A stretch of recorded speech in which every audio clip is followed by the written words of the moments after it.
Hello and welcome to Meet the Candidates. I'm Brett Poirier. I'm here with a guest who is no stranger to Medfield TV. I'm with Senator Paul Feeney. Thank you for joining us. It's great to be back, Brett. Thank you. Absolutely. So we talked a little bit about this last year. I think most people kind of know your background a little bit, but remind those who are new to the game, what's your background? Sure. Well, I've been the state senator here in the Bristol and Norfolk district for the last 12 months, actually. I got elected about a year ago this week as of the taping. I don't think I took the normal path to the state senate. I'm not an attorney. I'm not a business owner in town. I was just simply a blue-collar worker, and I found myself, working for the telephone company for the last 21 years, and built a, nice middle-class life for me and my family, and always was involved in politics and government.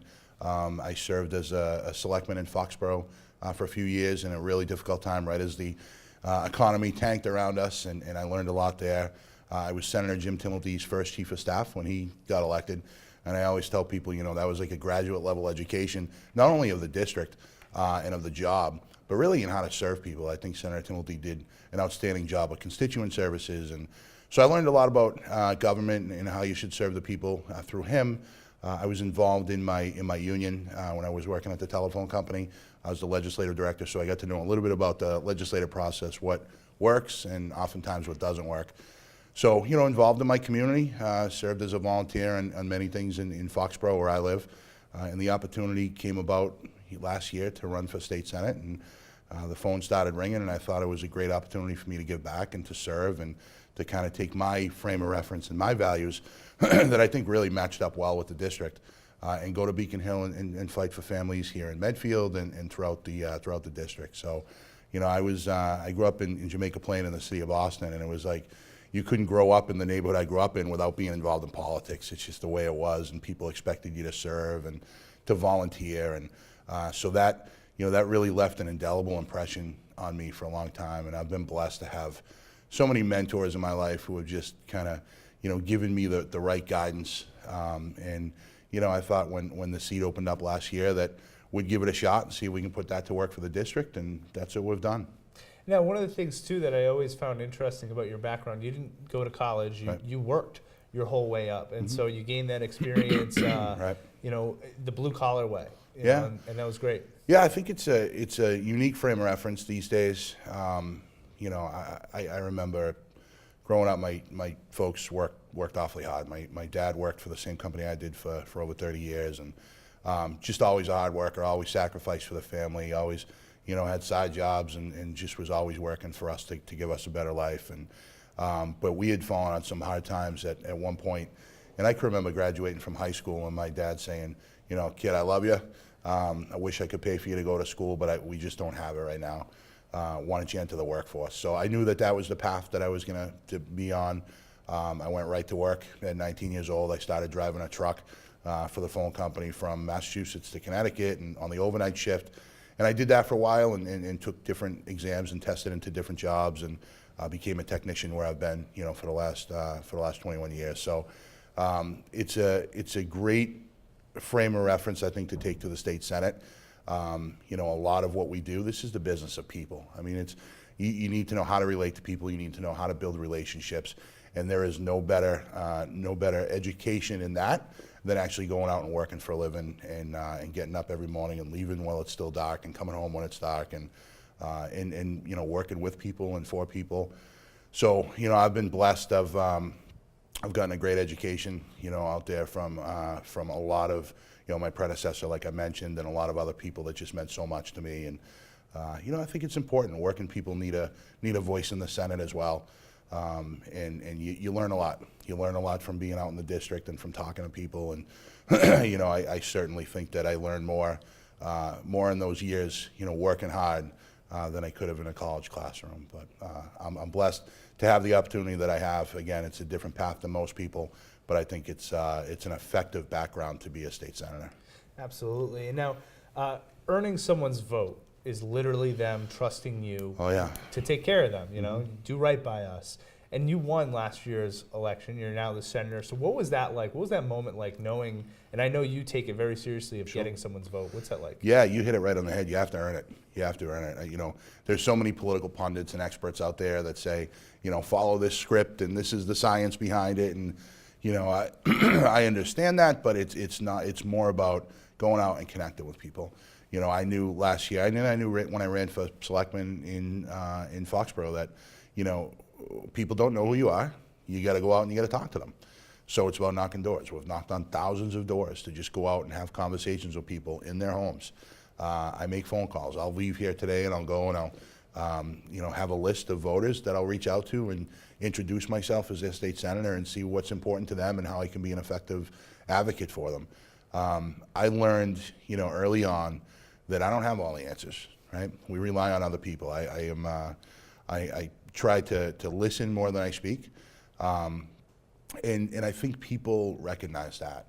You know, I've said for a long time, people just, they crave authenticity, they crave sincerity, right? I mean, politics the way it is nowadays, Brett, I go nuts every night when I turn on the news when I get home and, you know, see the kind of division that's going on in Washington. It shouldn't work like that. If you want to earn people's vote, you got to earn their trust. And to earn their trust means you got to be honest with them, you got to be transparent, you got to be available. And that's what I've tried to do in the last year as their state senator. It's how I campaign and it's how I serve. You know, and serving the state is so different from the national level. I feel like the national level, they don't get to the individual people as much as the state level does. Right. And so that's something that you find really important, is actually getting to each door and talking to people. Oh, absolutely. You know, one of the things when I got elected a year ago, I got sworn in on November 1st, and the very first day I was blessed. I had a good staff that we had hired up with, and I said to our staff, look, you know, we can get wrapped up in the policy and kind of the, you know, the minutia of a lot of the legislation that we have to deal with, and that'll come. You know, we have to do a lot of research, we have to do our homework, but beyond that, we have to be available and accessible in the district. We need to make sure that we're out actually talking to people. So we started that first week, we started booking district office hours. You know, not everybody can make it to Beacon Hill. People work for a living, people are on different shifts. Not everybody can come up and talk to us in our State House office. So it was important for me, you know, it was important for my staff to get out into the district, to have office hours. We've had dozens of district office hours in every city in town. You know, you'll find me frequently up in the center talking with people, or, you know, at the library. It's just something that we do. It keeps me grounded and reminds me why I'm in the job that I'm in, to be an effective advocate for people. But it also helps me kind of understand what the priorities are of the district. We are the body closest to the people in the Massachusetts State Legislature. You know, we represent, my district's fairly large, it's about 157, 160,000 people, depending when you look at it, 9 cities and towns. It's a large district, but that's no excuse for not being out there. The people of this district expect me to be in the neighborhoods, in the communities, building relationships with selectmen, building relationships with school committee members, building relationships with town managers, and really, you know, meeting with the people. There are 7,000 bills filed every year in the Massachusetts legislature, which is just an enormous amount of, you know, of legislation to go through.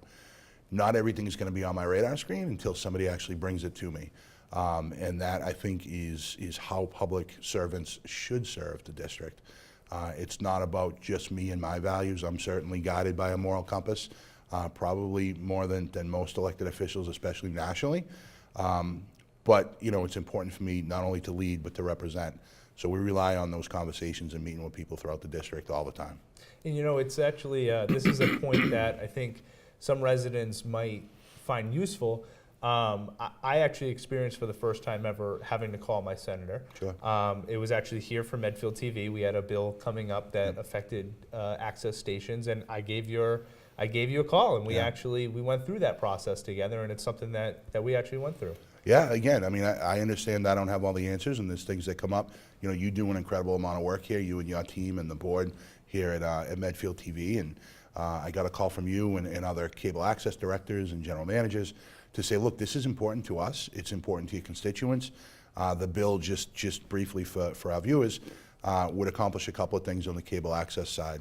One of them is that it would establish high def, because we certainly don't want people watching me and you on standard def at home, right? We want to be in high def. And the other thing was that it would add it to the guide. So, you know, everybody these days, I think, not a lot of people are watching live TV anymore. A lot of people are kind of putting stuff in the DVR or checking out the guide.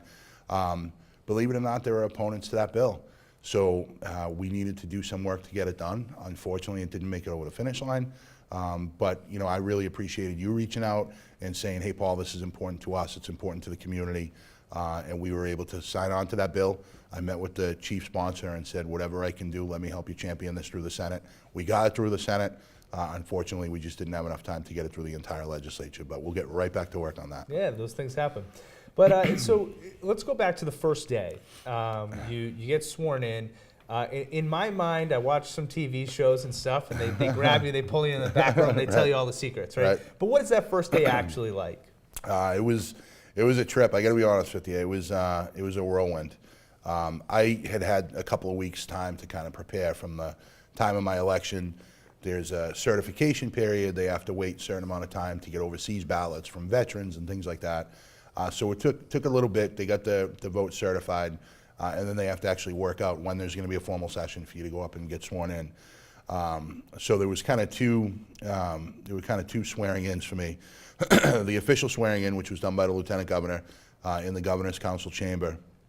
That was when they officially put the pin on. I became a senator, which was a great day. And it was a little bit of an orientation. I wish it was they'd pull me in and give me all the state secrets, but that wasn't it. They basically showed me where my office was and say, good luck. And then literally the next day, I went in and there was a ceremonial swearing in the Senate chamber. And that afternoon, we did the swearing in. They sent me back to my office and they said, be down here in an hour and you're going to be voting. I had some time, so I knew that, what the votes were that were coming up. We were doing some budget work and some veto overrides.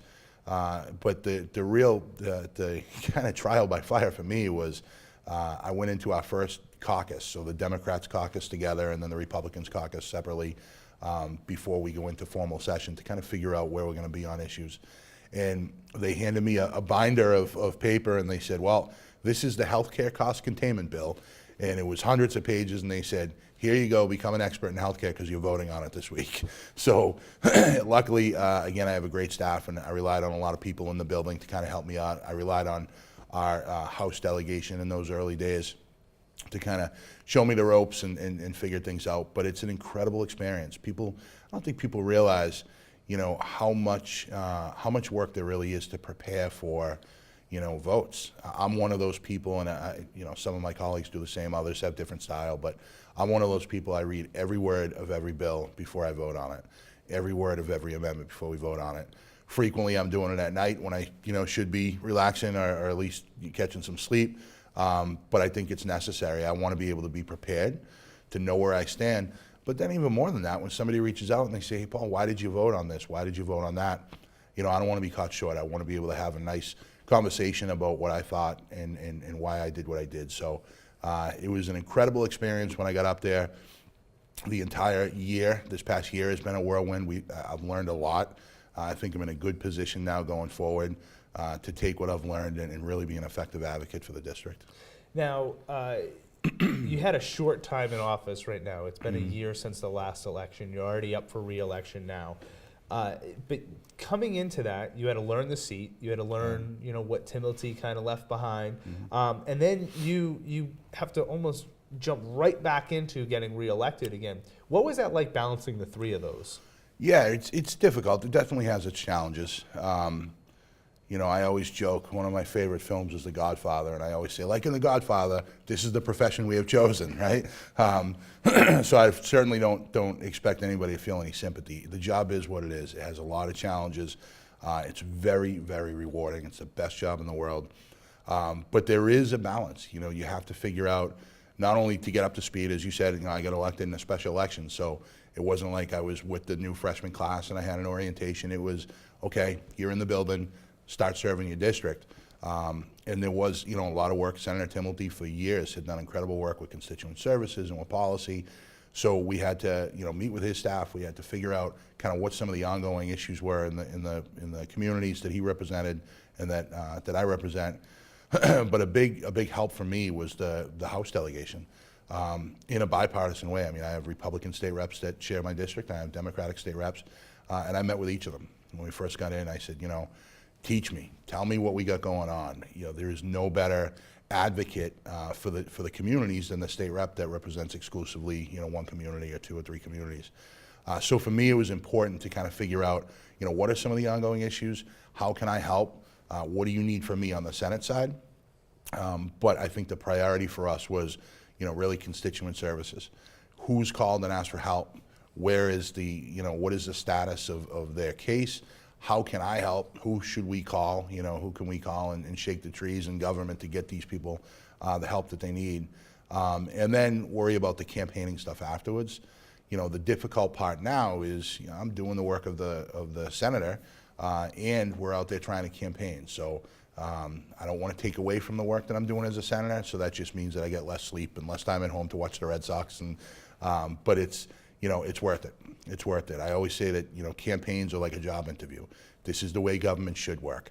I should be out there talking with people. I should be standing up for my record. I should be, you know, talking to them about what I've done, taking criticism, taking advice, and really going out and, again, trying to earn their vote and earn their trust. So it's busy.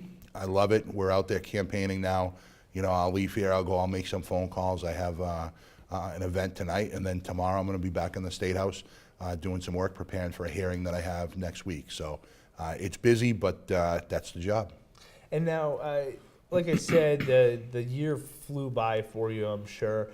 Did you get everything that you kind of wanted done? Did you get a lot done in that year? What was that like? Yeah, well, you know, I'm very proud of what we've been able to accomplish. I knew going in that there were certain priorities that I had and that were important to the district. One of them being the opioid crisis that we're facing. Very proud that I was able to be a part of that process to get an opioid bill done. You know, with the champion of that bill, Representative Denise Garlick here in Medfield.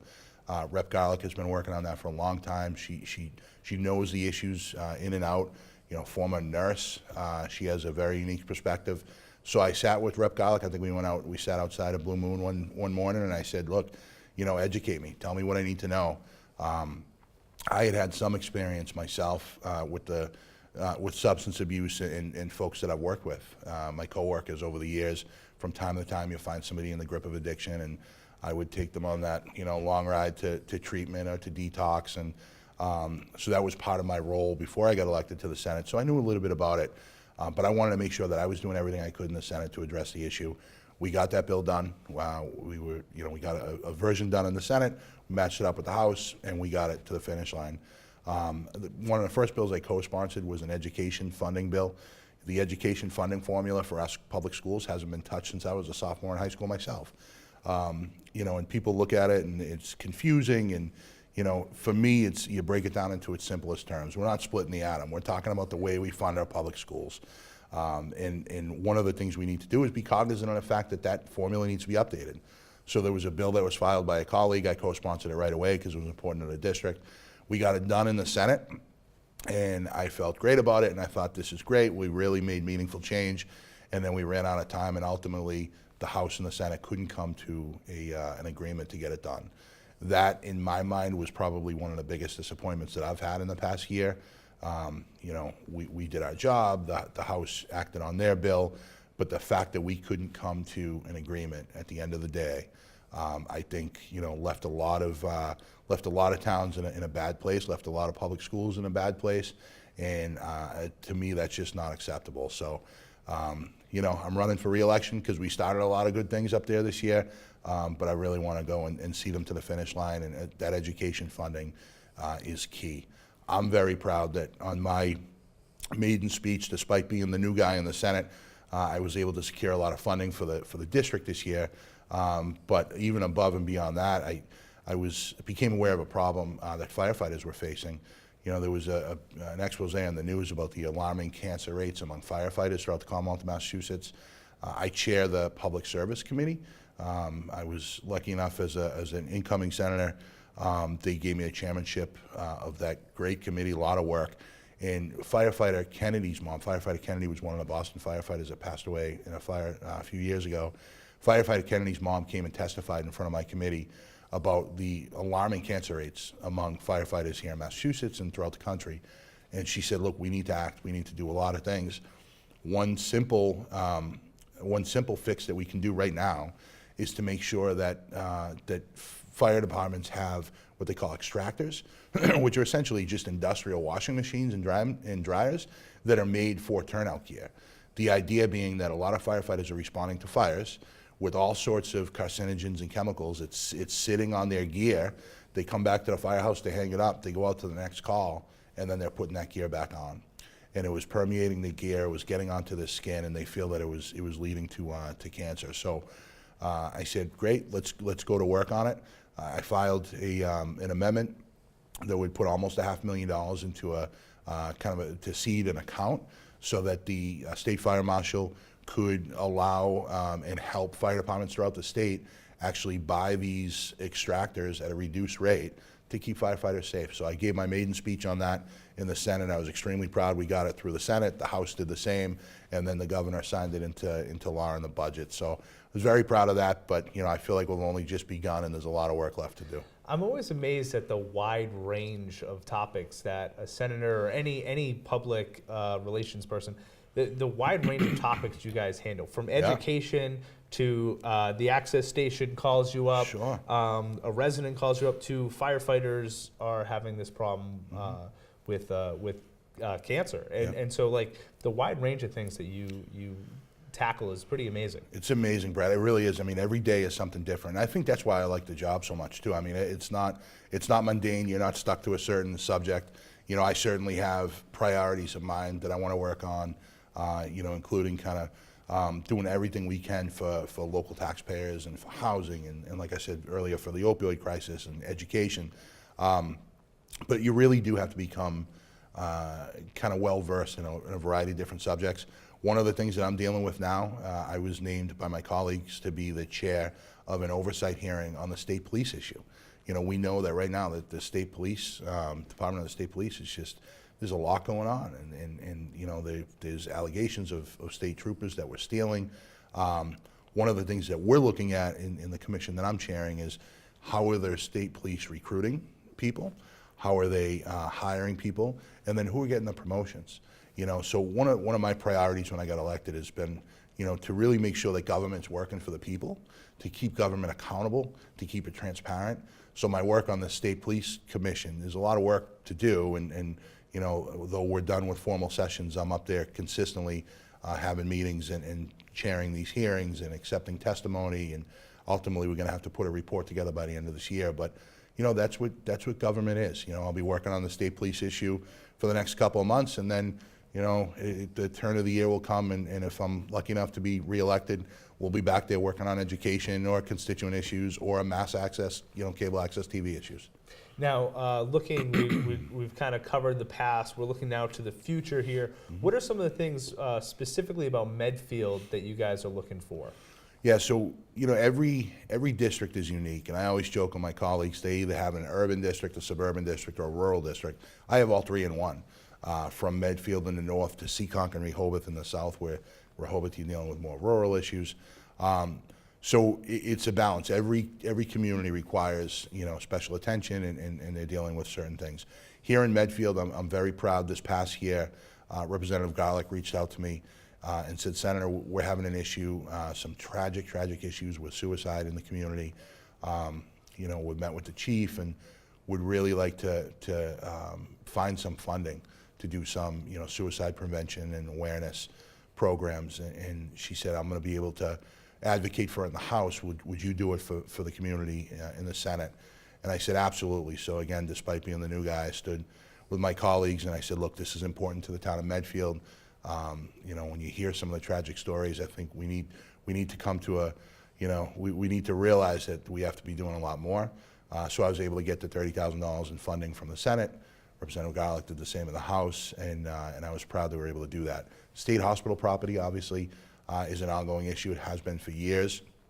I've met with local officials to say, look, whatever I can do from the state side, whatever assistance you need in the Senate or in the legislature, I'm willing to partner with you. So, and then there's always the infrastructure issues and economic development, the understanding that towns need to grow and continue to kind of bring in commercial development, but at the same time, you need to do it so that it fits the unique character of the community. And that's the job of local officials. But in state government, we need to partner with them, whether it's pass a local ordinance or, to kind of help secure funding through grants and infrastructure programs and things like that. So, all that stuff's on the radar screen, continuing to do that for Medfield and for the other 8 communities of the district. Now, looking forward to the election, obviously you're in a different position now. You're the senator sitting in his seat, and you're running for re-election. Last year was very different, where no one had that experience. Right. What are you doing differently going forward in this election, that now that you're kind of, I liken it to being a heavyweight champ, right? You're the champ, you got to take my belt, right? Right. So what's it like for you sitting in the seat? Yeah, it's a different experience. Last year, we had robust debate between the 3 candidates heading into the general after a primary election that we had. And, you're talking about a lot of issues kind of in the abstract, right? This is what I want to do. These are the promises that I'm going to make. This year for me, it's different. I have a track record to stand on. I can go out to, when I'm knocking doors in Medfield, and I can talk about the funding that I've secured for the community. I can talk about what I've done for public safety, not only for the firefighters, like I just mentioned, but, I was very proud of a bill. We heard from police chiefs across my district and across the state. For years, they couldn't get funding for training. There was no dedicated source of funding for training or training facilities for police officers in Massachusetts. And I said, that's crazy. So I worked with a colleague of mine down the Cape, Senator Julian Sierra, and I said, let's get to work on this. We passed that, and for the first time ever, police departments, municipal police departments in the state have dedicated funding source for training. So I can talk about that when I go out and I talk about public safety. I can, stand on my record and talk about my record of fighting for women and making sure that we have equal pay for equal work, and the fact that I've stood as a backstop against, what looks like a Trump administration attack on women's rights and women's reproductive choices. I've taken those votes. I've stood up on the floor of the Senate and fought for people. So it's different. I'm going out, I'm talking about my track record, talking about what I've accomplished. But again, like I mentioned earlier, it's all the same. You're just going out trying to earn people's trust, talk to them about what you want to do to help them. I always found that people don't always think about politics. They feel politics. They want to feel like somebody's going to give them a fair shake. They want to feel like somebody's actually up there advocating for them, not just themselves, not rubber stamping other elected officials or, doing the work of powerful interests, but that they're actually fighting for our own families and for our own communities. That's important, I think, for people to hear. It's how I serve, and it's how I campaign.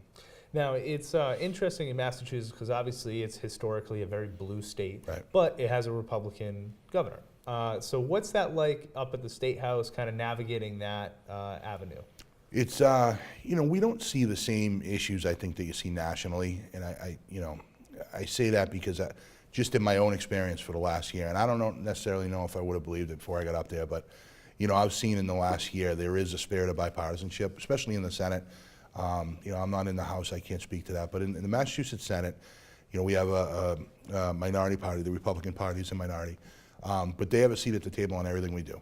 We make sure that whatever the number is required to call for a roll call, that it matches the size of the Republican caucus, so that they can certainly stand up and call for a roll call, as the Democratic majority can as well. But we need to work together on stuff. I was extremely proud this year. We have some pipelines and a compressor station that was proposed for our district, for the Bristol-Norfolk district. And I met with environmentalists and activists in a lot of our communities, and I said, we can't let this happen.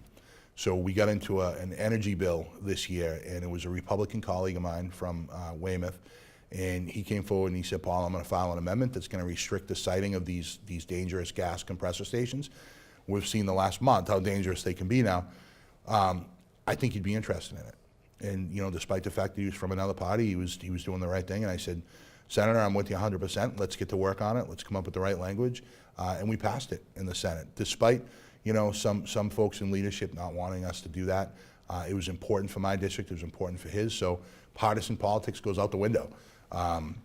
We have a Republican governor who I think is doing an admirable job, and certainly I partner with the administration on a lot of things. We've had the Secretary of Economic Development in my district half a dozen times talking about growing jobs and growing commercial development in the district, which really has a regional impact. So, we all work together. I always tell everybody in the district, they say, how do you get along with the Republican reps that are in your district. And I said, look, once we leave Beacon Hill, once we stop, debating policy on the floor of the House and the Senate, partisan politics goes out the window. For all of us, it's about, being the most effective advocates that we can for our district and delivering for the communities we represent. And again, back to this election specifically, the experience that you've gained, how important do you feel that that's been going into this? Like I said, last year no one had experience, but Right. this year here you sit with experience. What are some of the things that you've learned? Again, I realized when I get in there, and even before that you don't go in with all the answers. You really do rely on a lot of people.